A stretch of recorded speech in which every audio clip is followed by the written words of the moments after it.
Hello guys, everything goes so well in Russia that they need even more censorship. And this time it will touch literally everything, including music, messengers people use, and perhaps they will have less and less of internet connection all over the Russian Federation. Pretty obvious after the failure of the blitzkrieg that now instead of 3 days or 3 weeks lasts for 3.5 years.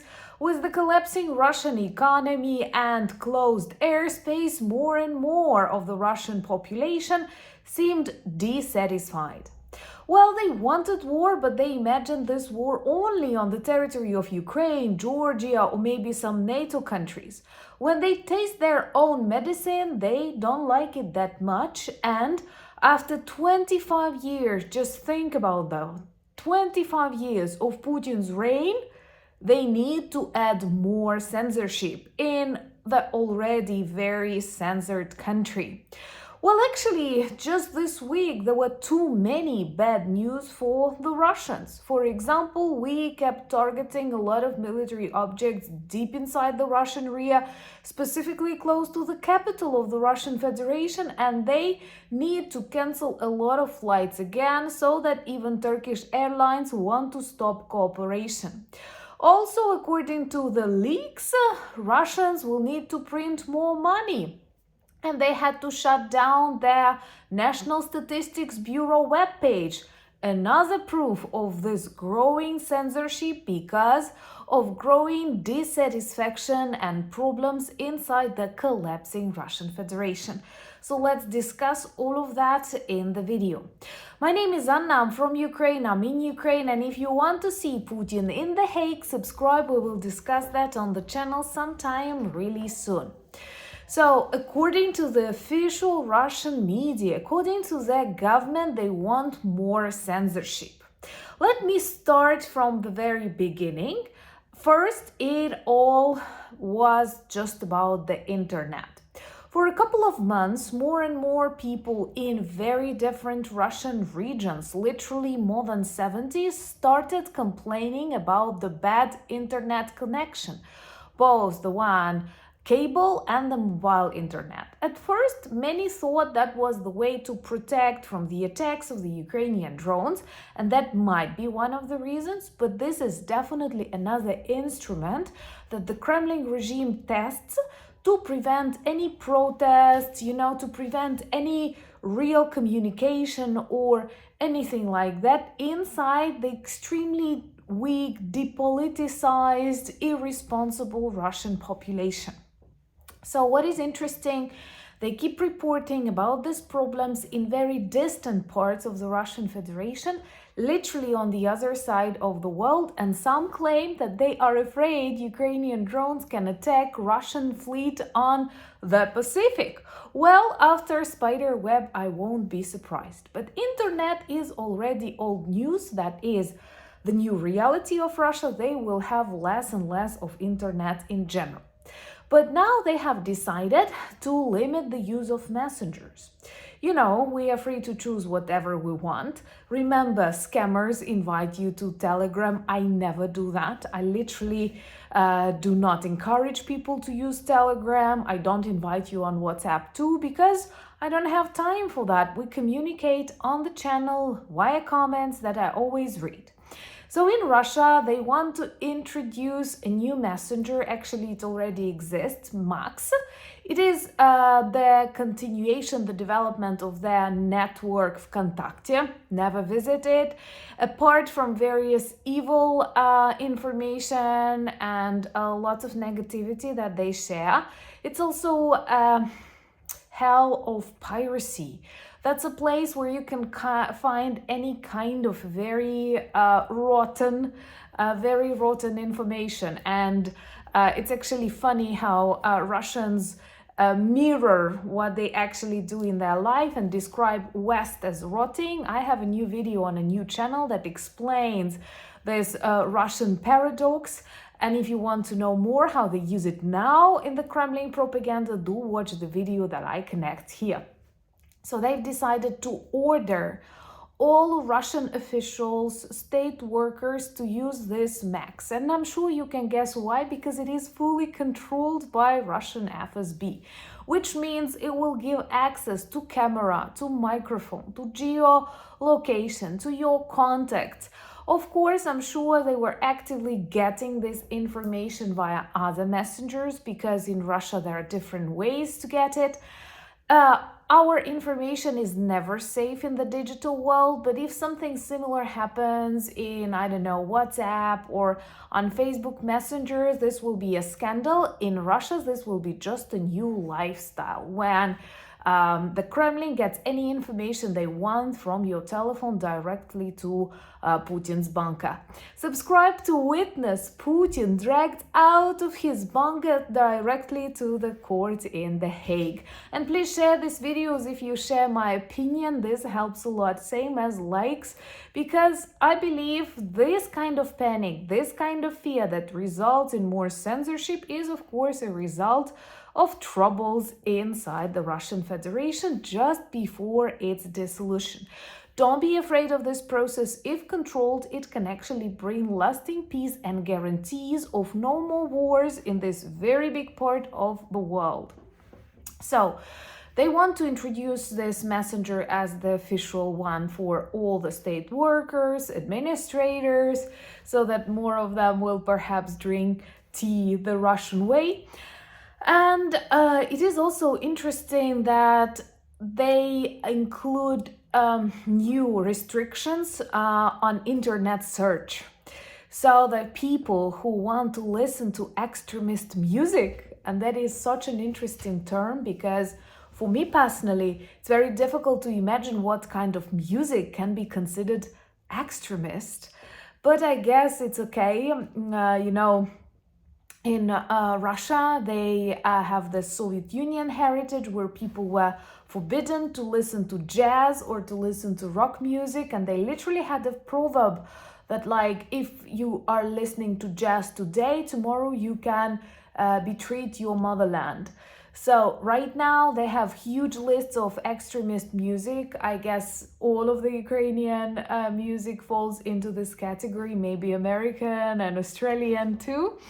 And what is interesting, it's super difficult for those responsible for the control of music listening to describe how do you know whether it is a prohibited song or not.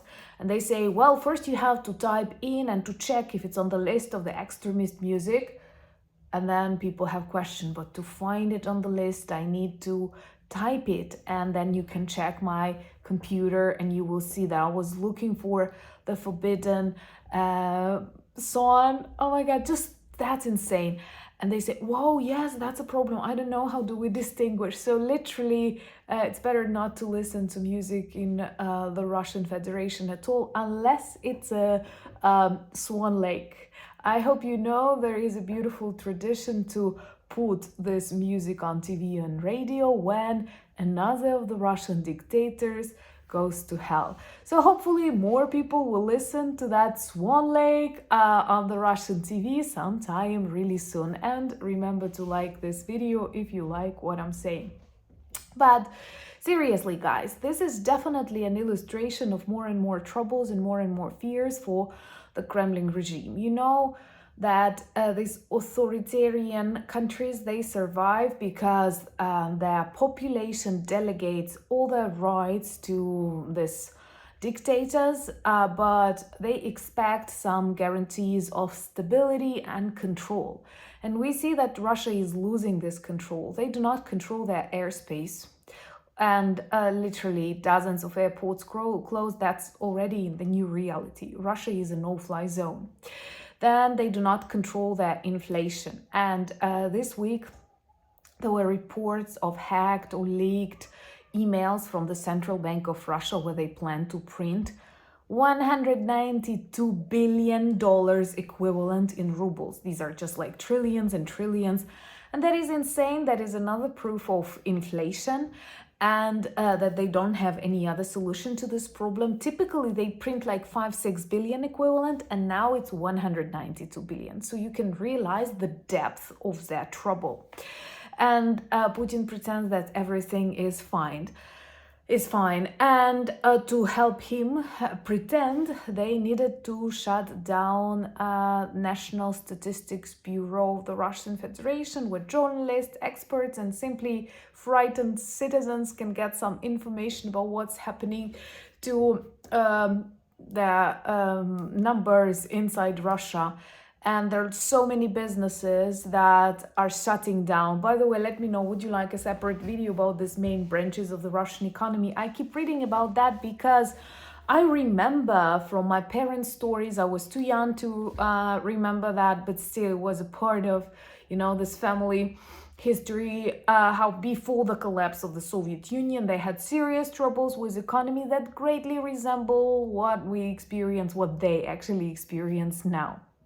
So with this hidden statistics and web pages that are not working, not to let you check, it's another proof that they are literally desperate. So this is not a forecast anymore. This is not, some premonitions. That is the reality of the collapsing Russian economy.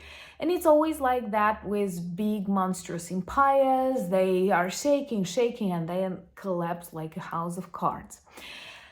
And I think one more reason why they have more of this censorship online is that even Russian military vloggers start speaking about the failure of another Russian offensive. Why another? Because they tried an offensive in the summer of 2024. Many of you remember how they aggressively used this scorched earth policy strategy, the only known to the Russian army in Vovchansk, for example, around Kharkiv. Then we were allowed to defend ourselves with mid-long range strikes, and it stopped and they failed. And my warmest greetings to the bravest people of Kharkiv. I love this city, defended my PhD there, and it's a part of my very important places in Ukraine, and how they demonstrate their resilience right now. By the way, let me know, did you watch Usyk boxing match yesterday? Because we're super excited that he won. He's a great supporter of the Ukrainian armed forces, and he was born in Crimea, Ukraine, and he invited Donald Trump to Bucha. And you remember the name of the city, now reconstructed close to Kyiv. He invited Trump to visit Usyk. I'm sure they would meet him really good. But then the president of the United States could feel what Ukrainian resilience truly is. After one night, in Ukraine, you see it way better. But this resilience is something that broke the plans of the Kremlin. And now more and more of these great Russian military experts, supporters of Russia, are very dissatisfied. And they speak about this failed offensive around Sumy too. We control more and more territories. We are creating a buffering zone in Kursk region, and they see it. They also see it. And even Russian propagandists started speaking about this, like Ukrainians that won't stop. And now dozens of Russian regions are a war zone. Please remind to those who doubt or who do not read enough sources from the battlefields. And here I mean not just the front line, but also spheres where we beat Russia. Tell them that Putin does not control the borders. Tell them that Putin does not control airspace, does not control ruble. And if they doubt, make them change all of their savings into rubles. If they have so much trust in dictator Putin, Kremlin goblin, Botox dictator. Do you remember the times when I could not pronounce Botox correctly and I was saying buttocks? Maybe we should return to this term. So anyway, they keep speaking about that, and even this inspirer and one of the leaders of the annexation of Donetsk and Luhansk regions, Girkin, who now spends his time in one of the Russian prisons, also speaks about that. And he is not a friend of Ukraine, he's an enemy, but he is so dissatisfied with the quality of the Russian army. I am sorry, but the world has to accept the reality. Russia is weak. Russia can and will be defeated. Actually, this process has already started, and we need to remain united and to listen attentively to this beautiful moment when all of this monstrous Frankenstein construct will collapse. Our task is to be prepared to control the process and then to make friends with some new good countries that will appear on the place of very unnatural dying empire. Please follow me on the new channel Anna Danilchuk. You will find the link in the description of this video, same as links to my Instagram, YouTube, Discord, Threads, and Blue Sky.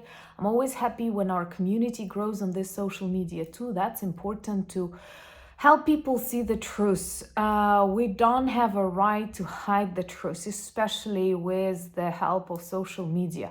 So every time you like, share these videos, you actually demonstrate your solidarity with Ukraine. It's pretty easy, but extremely effective and changes a lot. And I'm very grateful to all the letters, emails, and conversations that you hold in your countries to support our fight. Thank you so much. Thank you for buying me coffees, becoming my patrons and sponsors of the channels. Now there are two. That's an honor, and I'm blessed and very grateful for the opportunity to tell you more about my beautiful country, Ukraine. And I hope that this information is also useful for you. It's always better to be prepared, to know more about the dangers than, to be caught by surprise.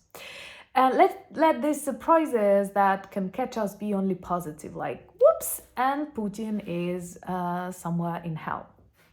So let me know what are the other topics you'd like to see on the channel. I'm always happy to speak on that. And thank you so much for being friends of mine and friends of Ukraine. United we stand. Slava Ukraini!